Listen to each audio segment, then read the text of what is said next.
Welcome. What episode is it? This is episode 14. 14 now, yeah. Absolutely flying through. So episode 14, this is JLC TV live every day 1 p.m. where we go into a little bit more of detail about what JLC do, what we do here in our HQ, our JLC warehouse, where we do 2.5 years, and I've seen it evolve, transform, metamorphosize into this beautiful thing called JLC Distribution on a lovely Clevedon industrial estate. We're a diamond in the rough here. So yeah, today we're going to be talking a little bit about product. We're going to be going into we'll catch up with some coffee. I want to get myself a mushroom coffee, and I've had a bit of a morning as well. So we'll go into that as well. And I think Luke's going to come on as well and talk a few pointers from him of some fantasy football stuff going on. And of course, any other questions that you guys have, please fire them. We've already got a question in. Oh, your question. All right. It's from Kelly. She'd like to know what's the most ridiculous fact you know, but it sounds fake, but it's actually true. The most ridiculous fact I know is, I think jellyfish have like 24 eyes, maybe? I think that's what I know. I think that's right. Let me think of something. I definitely know a better one. Yeah, I'm going to go with the jellyfish anomaly. I think they have like 24 eyes. You might be able to fact check me on that, or it's like really weird. Fact check, Kel. 24 eyes. 24 eyes. 24 Yes. eyes. Yeah, a jellyfish has 24 eyes. I can't believe that. Wow, I'm so happy that's correct. They're called Reptilia. Yeah, 24 eyes, jellyfish. Where are their eyes? I mean, jellyfish are an anomaly in themselves, really. They essentially should be able to live forever. They're built up of tiny microorganisms. They're not one living cell. They're built up of thousands, hundreds of thousands. They are an anomaly, and they probably have the key to immortality, but that's probably another story for jellyfish. I feel like there's a bit of a theme. Last time we were talking about the gigantic, was it gigantic? No, colossal squid. Yeah. And now we're talking about jellyfish. So there is a bit of a theme going here. The questions, they do vary, of course. I'll answer as many as I can. And and I know we had some others that tripped us last week, so I'm always expecting those. But let's make our way over to the coffee station. Is this heated, ready to go? Is it ready to go, yeah? Yeah, that's hot. Natalie would like to know, do you have a pet? I have a pet. Yes, I do have a pet, Natalie. Her name is Pebbles. She is a Bengal, and I've had her I got her in lockdown. She was a rescue. I went all the way to Essex to pick her up. She's beautiful. She's a little bit feral, and she doesn't get on with my girlfriend very much. You got to with Bengals. I say with any cat. With Bengals though, especially, you can't show fear. So if you're like pulling back away from the cat, or like you're showing you're kind of uncomfortable, they pick up on that, and she just attacks you. So yeah, I like cats. They look after themselves. You don't have to worry about if you want to stay out late or whatever. You don't have to worry about them. Of course, I feed my cat, but yeah, you can leave food out. And if you do stay out for an extra night, she'll probably go out and hunt something. You wouldn't get that from a dog, would you? So I'm a cat person over a dog person. Another question: are you a morning person or are you a night owl? Oh, I am. I used to be a night owl back in day. But I'd say now I'm more of a morning person. Morning, not today though, because pretty big weekend. But we're still here. We're still banging the drum.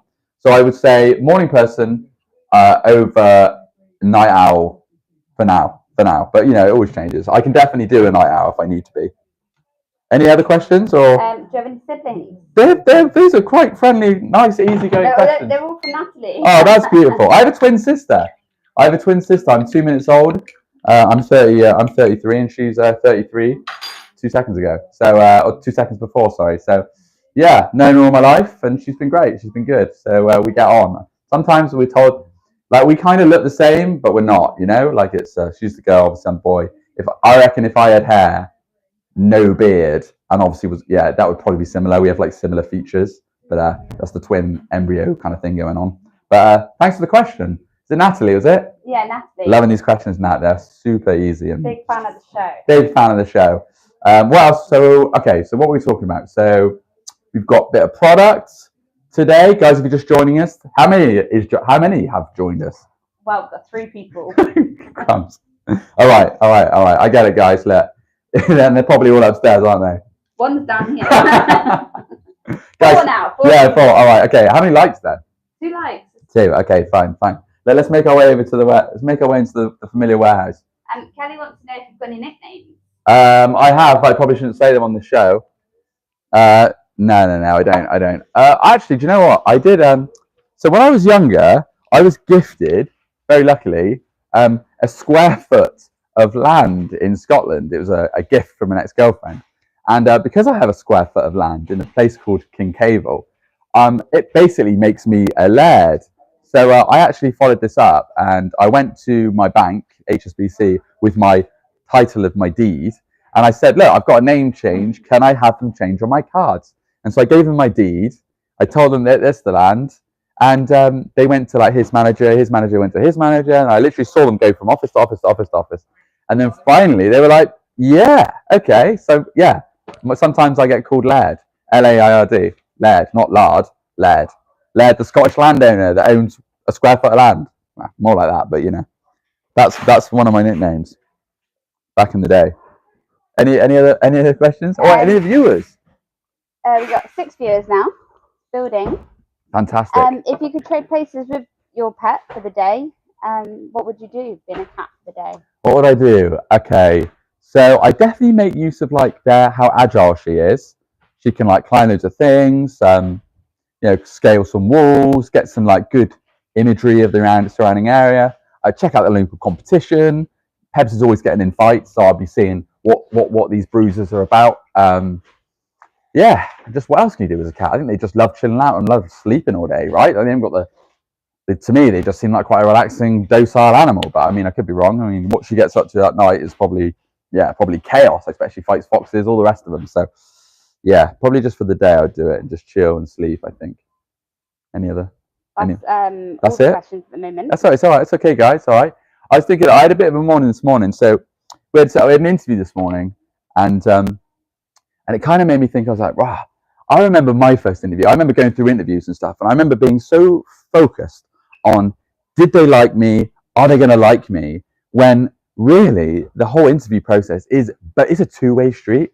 You've got to remember that you're interviewing them as much as they're interviewing you. So like our interviewee, for example, today was interviewing us as well as we were interviewing them. It kind of made me think, I'm like, that's great. That's such a good, positive way to be, because once you go into an interview understanding that, it just takes off so much more pressure. I remember back in the day, I remember just worried, so focused on them. Did they like me? Did I come off well? But really, it's your time that you're going to be spending so much there. You're going to be working for them as much as they're working for you.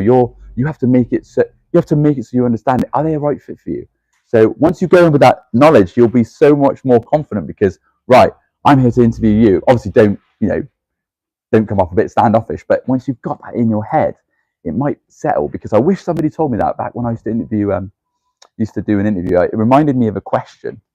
So I had an interview I really wanted to be a salesperson at a car garage. I wanted to sell cars into my cars. So I went to Honda and I kept asking the sales manager, I was like, yo, and I think I was a customer at the time. So I was like, look, I just bought a car.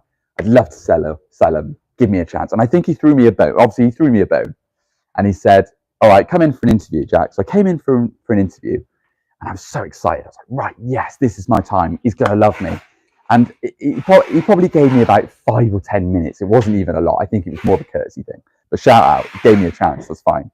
But he posed me this question. He said, Jack, no right or wrong answer, right? But what would you do in this scenario? What would you do in this conundrum I'm going to pose you now? And I was, 17, 18 at the time. And I was like, right, what's this gonna be now? I hope I get it right. And he said, right, so you're working for a suit store. There's an international competition, and there's a big commission prize. You get to go on holiday with you and all your friends, paid for. So big bucks, okay? All you have to do is sell. You're one more suit away from selling this, and then you're going to win. You're going to get global recognition, well, not global recognition, but all brand recognition from all the other stores. You're going to be really like, this is going to excel you. And your best customer walks in, and your best customer like, right, I've got him. This is it. He's going to buy a suit. I know he is. And he comes in and he tries on. And this is what he told me. He said he comes in, he tries on a horrible suit. It's a pink polka dot, nothing wrong with pink, but greeny purple polka dot. It's horrendous, a clown suit basically, and he loves it. What do you do in this situation? He said, what would you do, Jack? Do you either let him buy it, you win, but then everyone's like, where did you buy that suit from? And they're going to be like, oh, I bought it from Jack so-and-so. And he's like, God, mate, that's awful. Why didn't you tell you? So why didn't I tell him? So be dishonest and say, don't sell it. Or you say, look, I don't think that suit's right for you. And he doesn't buy it and he goes next door to your competitor and buys it anyway. What do you do? What do you do in that scenario? To this day, it still baffles me. In my head now that I know what I know, I'd say I'd probably tell him, and then I'd probably just have to lose out on the deal, because I think reputation is something that takes so long to build. I think you got to think past all this. Obviously, winning and getting global recognition, that's absolutely fine, but you probably have to tell them, because your reputation is on the line. Your reputation takes a hell of a lot longer time to build. I did speak to one real shifty guy on it, and he said, easy. I'd cut a deal. I'd say, look, the suit's awful. I'll buy it for you, and they'll cut him a deal. I don't know. So yeah, it was one of those ones, guys. If you've got any, what would you do? What would you do if you are listening? There's 4 live people that were watching. What would you do? How many have we got? We've got 8 people now. Oh, all right, double. What would you do? Yeah, so I didn't want to tell like you did, but I work for a company and I can't mention names. Yeah. But say we were always put very often in a position where get the best deal out of it, get the best of this, make sure you upsell this and this, and they tend to exploit, for example, people that could be vulnerable to certain deals. And I never like that, and I always used to recommend if some customer doesn't need something, I always used to explain. They'll come in, somebody recommend, they've seen a recommendation, and you explain them, and you save them money in the end. So in the end, that customer comes back, brings a friend. Like we always say, the unhappy customer will tell everyone. Happy customer will tell someone else. Yeah. One person, and you have another customer. But somebody who's unhappy will tell everybody. So you tell him that the suit wasn't fair. I'd say I always choose moral way. Yeah. Over sales. The suit. Yeah. Yeah. It's the thing is in the end, because you want to build a relationship. You don't want you want to build future. Yeah. You can't do it on the quick. Yeah. So, that's not going to lead you anywhere. Yeah. And in the end, the people can come back. They come back, they return a couple of years later again, because they come in and they ask you specifically by name because you help them. Because you were honest with them that one time. Agreed. Exactly. Arthur, thank you. That is brilliant. Yeah. And there's no right or wrong in all of this, but it's just nice. I feel like over the years, and bearing in mind that was when I was 17, 18, I'm 33 now. And that question has just eluded me. And this guy didn't even, he was just a sales manager throwing me a bone. I was like one of my first proper interviews. And that question just stuck with me my whole life. And, oh, there we go. There's Natalie. Never seen Natalie. I said, yo, James, how you doing, all right, mate? Yeah, good. JLC TV Live. How many people are in it? 10 people. 10 people? Yeah. Oh, wow. What time is it? We go for 10 minutes. 10 people. How much does it peak that? We had 13 a moment ago. Nice. What have you been showing? Okay, so we'll be talking. I tell him about my first ever interview, my interview question. Oh yeah. This guy, was a sales manager at Honda. He threw me a bone, and he gave me this question. I'll pose it to you. Tell me what you do. Right? Okay. So you work for a. Have you got a mic actually? Oh, let me give you a mic. So you work for a suit store, and I'd love to hear what you say. Okay. So you work for a suit store. Okay, so you're one more suit away from selling. You're about winning this global competition. You're gonna get to go away. You get a load of spending money. You get to take your friends, right? You're one more suit away, and your best customer walks in, and he comes in. You're like, right, this is it, easy. He's gonna buy something, and he buys. He tries on this horrible suit. It's gross. Yeah, it's really bad. And you either sell him the suit, win, but he goes and tells his friends like, oh yeah, I got my new suit, and they'll say, where'd you buy it from? Like, oh, Jack. So it's gonna come back. Nice, yeah. I like it. The long-term things. Yeah. Or you're honest. You say, look, suit's not for you. And he leaves and he buys that same suit from a competitor next door, and they win and you lose. Oh, that's nasty. Depends how much I need a holiday, I guess. Yeah. Nah, I'm only joking. I would say, look, the suit is not for you. And I would try. Hopefully I was good enough on a level, and I'd be like, look, the suit's not for you. And I know you're strong-willed. You're going to go next door and buy it from the competitor. I know that. I know you better than you know yourself. At least I think I do. So please, just allow me the option to show you this other suit. You probably have to buy him another suit, wouldn't you? Yeah, I'll buy it for you. 100%. Yeah. That's what Gino for that holiday. Yeah. I'll buy a whole outfit. Yeah. What products are you showing today? Okay, so what we got the Rhino with the integrated stand. Is this the throw test? Yeah, this is it. Still going. Nice. Still Have we going. seen any damage yet? So it's a slight bend. Is there? Is there a bend? There's a bend in the iPad itself, ever so slightly. No, but you wouldn't be able to tell now, and the screen still works. It's absolutely immaculate. Oh, whoops! Oh no! I just hit my sister's shin. So that happens. See, Oh no! Did that hurt? No, it didn't. You promise that didn't hurt, yeah? No, I promise. All right. Sorry, I didn't mean to attack you with that then. but we're good though. We're fine. Yeah, this is nice. Yeah, it's still going good, man. Still going So strong. even if the Velcro here breaks on this unbreakable strap, it's still drop proof. It's still absolutely drop proof, mate. We're still good. So yeah, we've got the Rhino with a built-in stand. Now the Rhino once upon a time used to come in with a stand, and everyone was always losing it. So this is proper in there. So everyone was always losing the stand. So we got something made where we had a built-in integrated stand. So this is it, and we got a little bit of a funky color as well. It's great with scores. So yeah, cool. Built-in stand. Rhino, this is an OG one. This has been with us from the beginning. Obviously, that looks like a supercar, doesn't it? Yeah, it does. It does. It's like a little Lamborghini Urus or something. Yeah. I seen an NSX in that same color. I'll show you now. Nice. And so that this is an OG. This has definitely been with us for a while. It's up there with the Wolverine. You haven't got the hand strap there, so you kind of got a bit more streamlined. It's great for like charging caddies as well. So schools as well. If you're watching, this is the one for you. If you want it, it comes with a built-in screen. Guys, if you are just joining, this happens every day, 1 p.m. You're joining me and James Leake as well. I was just showing Jack, as you showing that case, I said it's like a color of a supercar. Now I know it's green NSX. Look, and I'll show you guys on the camera now. See that? Badass, yeah, that's so sick. It's the same kind of color. It looks like supercar. We should get that photo next to supercar for some, what do you call it, like promo. Yeah. Maybe you can reach out to them. Oh yeah. I do, but it's Miami. Oh, is it? Right. Well, trip to Miami. What else have we got then? We got this. These are a really good headset. This is our phonic headset. They come with mono and stereo. We sold so many of these guys. It's great retail packaging, and really comfortable. We sell thousands.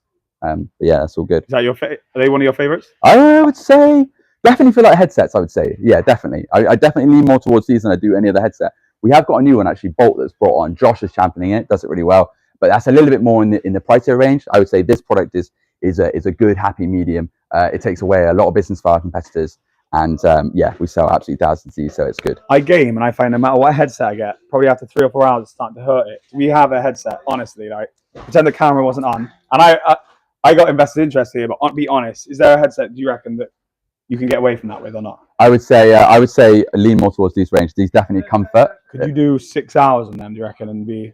Well, I mean, I use it every day. Yeah. So I use it every day. I'm not on it 6 hours. But what are you talking about? What you like your headset for, like your gaming headset? Yeah, if you're Fortnite man. Yeah. You get some. Actually, we got some good. We've got some good gaming stuff. Actually, we're kind of moving into that area as well, and it's an area that we need to develop. Oh, nice. But so we're working with some good brands at the moment. So we're trying to focus on that gaming area because gaming is getting huge, man. Gaming in education is massive. What are you playing at the moment? Oh, Battle Royale. Call of Duty, man. Battle Royale. Yeah. Call of Duty and Battle Royale. I play Sea of Thieves as well, which is a pretty stupid game. Did you guys see it? I've seen it. I haven't actually played it. This is a pirate game. I used to watch this guy called CDN the Third. Have you seen him? No. And they were like doing it. But what is it? Battle Royale? No, mate, it's not. It's not even that. It's just like you and like 3 of the friends get to sail around, like to find treasure, fighting other players. You can like rob other people's, like you can like board other people's ships. And can you kill people on that? Yeah. But it gets pretty peak. But or you can just do chill things like just go fishing. I think I spoke about last on the show. I literally just go on there to fish. Yeah. Yeah, it's so weird. It's like I'm living like this virtual life and like this pirate's life. And you do it with a headset on as well? Yeah. Wow, that's crazy. So you're probably in another world. Yeah. Badass. It's where I go to escape, just where I go have a bit of downtime. And there's other games as well that I play that's pretty cool. Oh, yeah? So I like Assassin's Creed and stuff like that, big RPG ones. Oh, nice. Yeah, Red Dead Redemption as well. You do Red Dead? I played Red Dead, but I haven't done very far.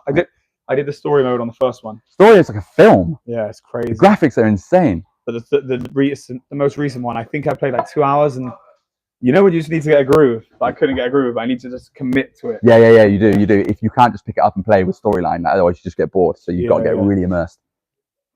A question for both of you. Yeah. Hit us. If you could instantly master any skill, what would it be?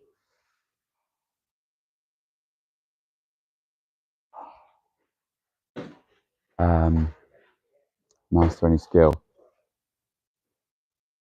You know what? I'd want to pick up languages really quickly. I don't know whether that's a skill or not, but I know some people are just like really good with it. Like once, for example, once you understand Spanish, you'll probably understand other dialects that are similar, right? Yeah. So for me, I would love to be able to pick up languages easy. I don't know if that's a skill. James, what about you? Is there any limits? Could you be any skill, or is it? Skill, there's no limit. So it could be a skill that no one even knows yet, for example. Yeah. I don't know, like the skill of jumping over a 20-meter wall. Because imagine if you could do that, then you're going to the top. Yeah. You're gonna be the Just being able to jump really high. Be the most highest jumper in the world. Yeah, that would be a skill. Yeah. That's way cool. That's way cooler than mine. The reason why it's like about application is it's like it was designed for ancient times. It's like an old like gene you've harnessed, and it's for people to be able to jump walls at old forts. Like send some of our jumpers in, and then they're gonna open up the fucking front. And that's how it works. Everyone wants to slice that DNA. Yeah, they want that DNA. And you get rich as hell. Yeah, 100%. Yeah. You go onto like record breakers or whatever. Yeah. Guinness World Records. Yeah. That's like a boomer, record breakers. That's kind of like what mom or dad would say. You go on record breakers. The hardback copy. Yeah. Okay, cool. That's interesting, guys. We got any more? Right, I might. But we have actually one more question. All right. If your life had a theme song, what would it be? Oh, crumbs. Theme song. Mine would be this. Hit them up. Got 12 people on and only 4 likes.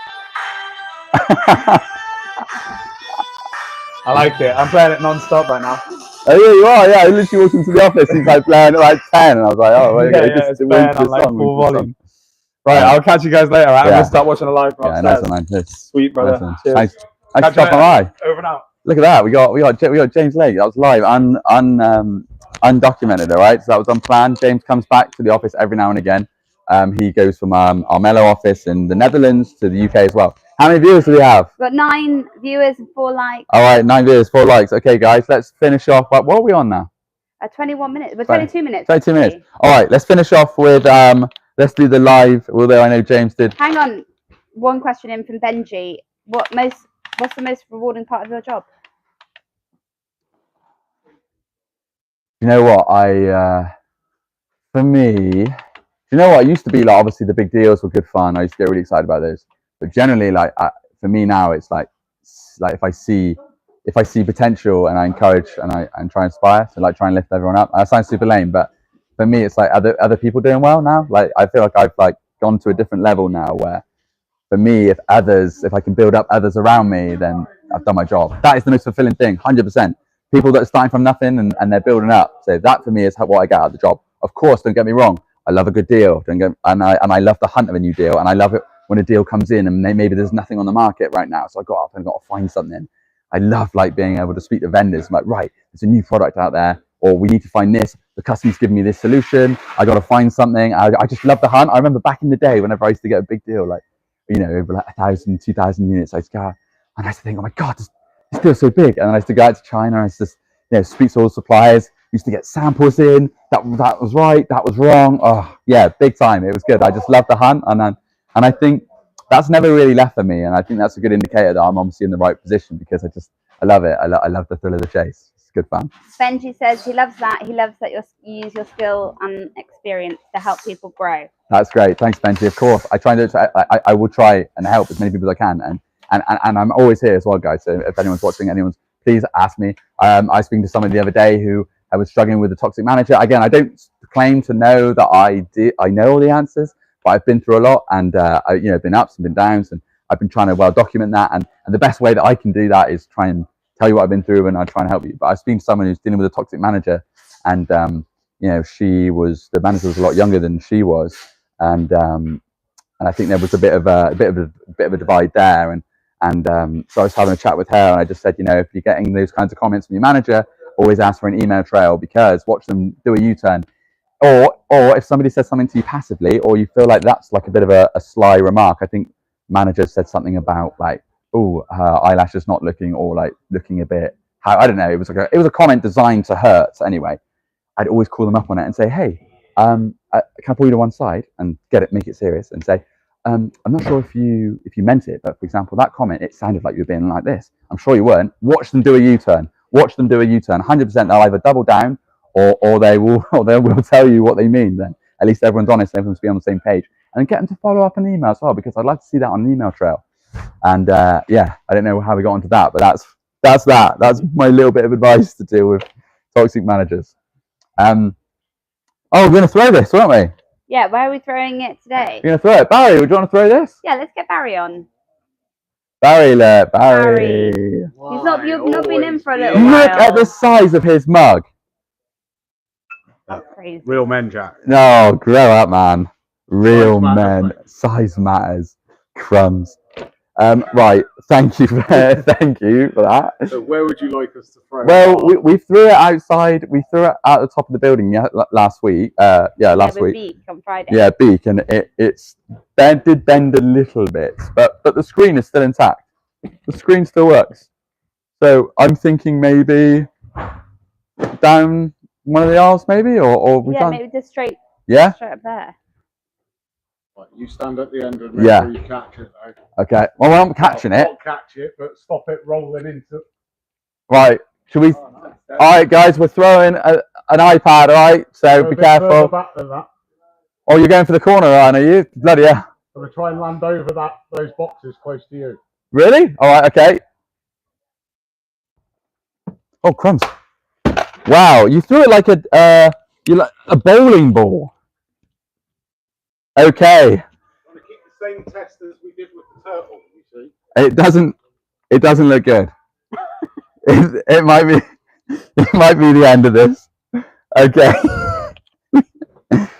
How many viewers do we have? We've got 10 people watching this right now. I reckon we might have broken it. Screen protector on next time. Yeah, maybe finally. Oh wow, it does. Yeah. I think that's broken. And this case is really on there. Okay. It's actually breaking it more. Okay, so that's really on there.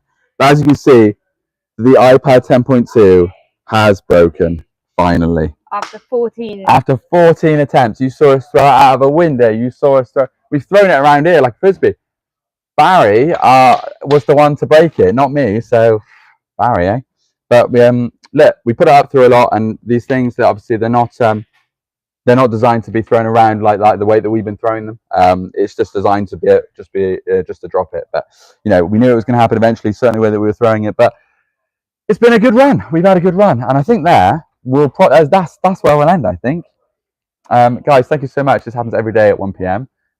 Tune in next time. We'll be on tomorrow, same time.